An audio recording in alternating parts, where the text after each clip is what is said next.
This is Stacy Sturges, and this is my presentation of my final project. It is an onboarding tool designed for special education case managers at a virtual school. It runs through four major components of their roles and responsibilities, and I am presenting in Blackboard Collaborate, and that is the platform that the content was designed to cover.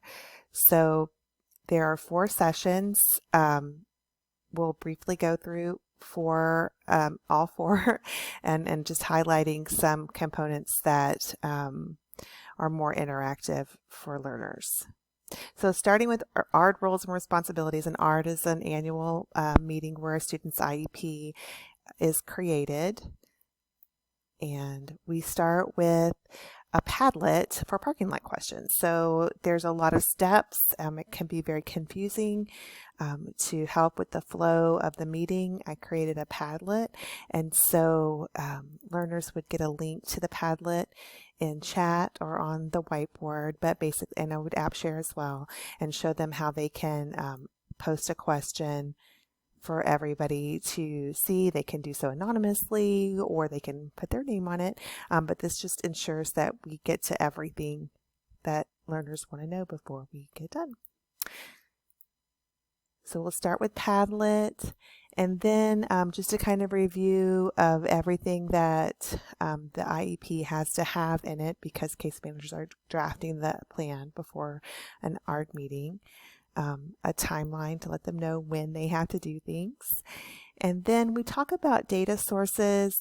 Their case managers are gathering data from a lot of places. So there are opportunities here for us to work as a group, kind of guided practice, anything else we can add for sources. So as you can see here, learners can use whiteboard tools to type in. They can enter things in chat. They can use a mic and talk that way, and the facilitator can add things here. But at the end, we would have a slide with some pretty comprehensive data created by the group. Then they're taught to organize their sources by creating bookmarks in Chrome. And then they're provided, we're going to do an access check. So they would get a link for all of these different sites. This is what it looks like. And then ideally at the top would be each learner's name. And then they would be asked to try to log into the site. And then once they have, they can either check yes or no, and then the facilitator can go back and help people get access to anything they don't have access to. Once they have links for everything, there's a task for learners to create their Chrome bookmark bar with all of these sites. And then when they're done, the facilitator would put like 5 minutes on the clock, and then when learners are done, they would check yes to let the facilitator know it's okay to move on. Anybody who can't do it in the allotted time, definitely the facilitator would stay after and help anybody set up. And so at this point, the facilitator would check back into the Padlet just to see if anybody had posted any questions and address those. And then there would be a break. And then here we're just showing kind of how learners would be moving along this process as they go. So the next several screens are very rote information about how to fill out forms within Frontline, which is the platform where IEPs are created. And so it's fairly rote. Here we have an opportunity for a formative assessment. So learners would be given a link just to show you what that looks like. This is just a quick 6-question, well, 1 question is name, so really 5-question quiz just to let the facilitator know kind of where everybody is as far as mastering the learning objectives to this point. And it also breaks it up a little bit because learners just had to sit through several slides with just being given information.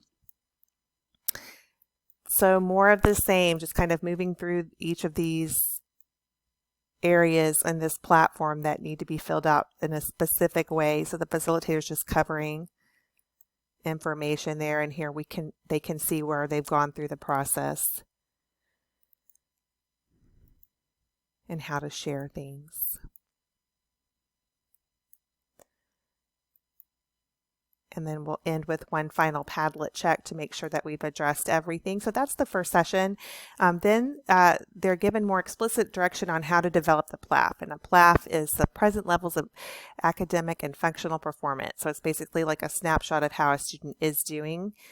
So we'll discuss the purpose. And then here, I like this because these little markers learners can use. There's no name attached, but this is a great check-in for the facilitator to kind of see how much detail that they might need to go into. So if everybody in there was at a 5 for their comfort level for writing one, that would indicate some important information. If we had a lot of students closer to the 1, that would be great too, but it's anonymous, so people I feel like are more apt to be honest about their comfort level.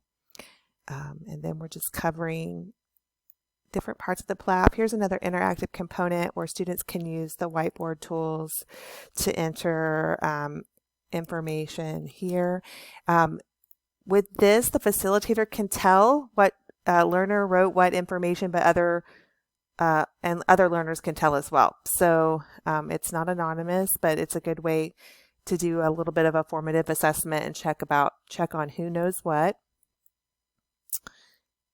We're just giving more information and common mistakes.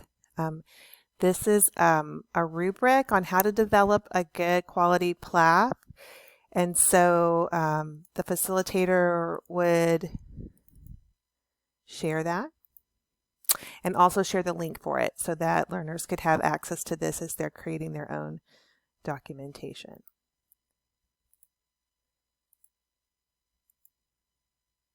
And some more entering of data.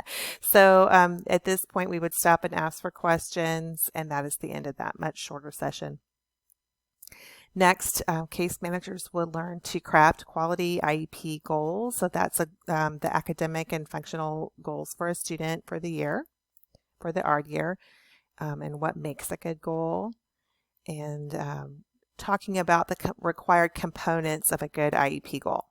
So in this exercise, students pick a highlighting color that matches our key here, and they can highlight parts of the goal that match these criteria, and that can be done by volunteer, anonymously or not. This is group work with the whole group, where we review this SMART goal development tool and just write an example goal together, just based on experience of different members of the group, guided by the facilitator. Next, members would have a goal writing exercise.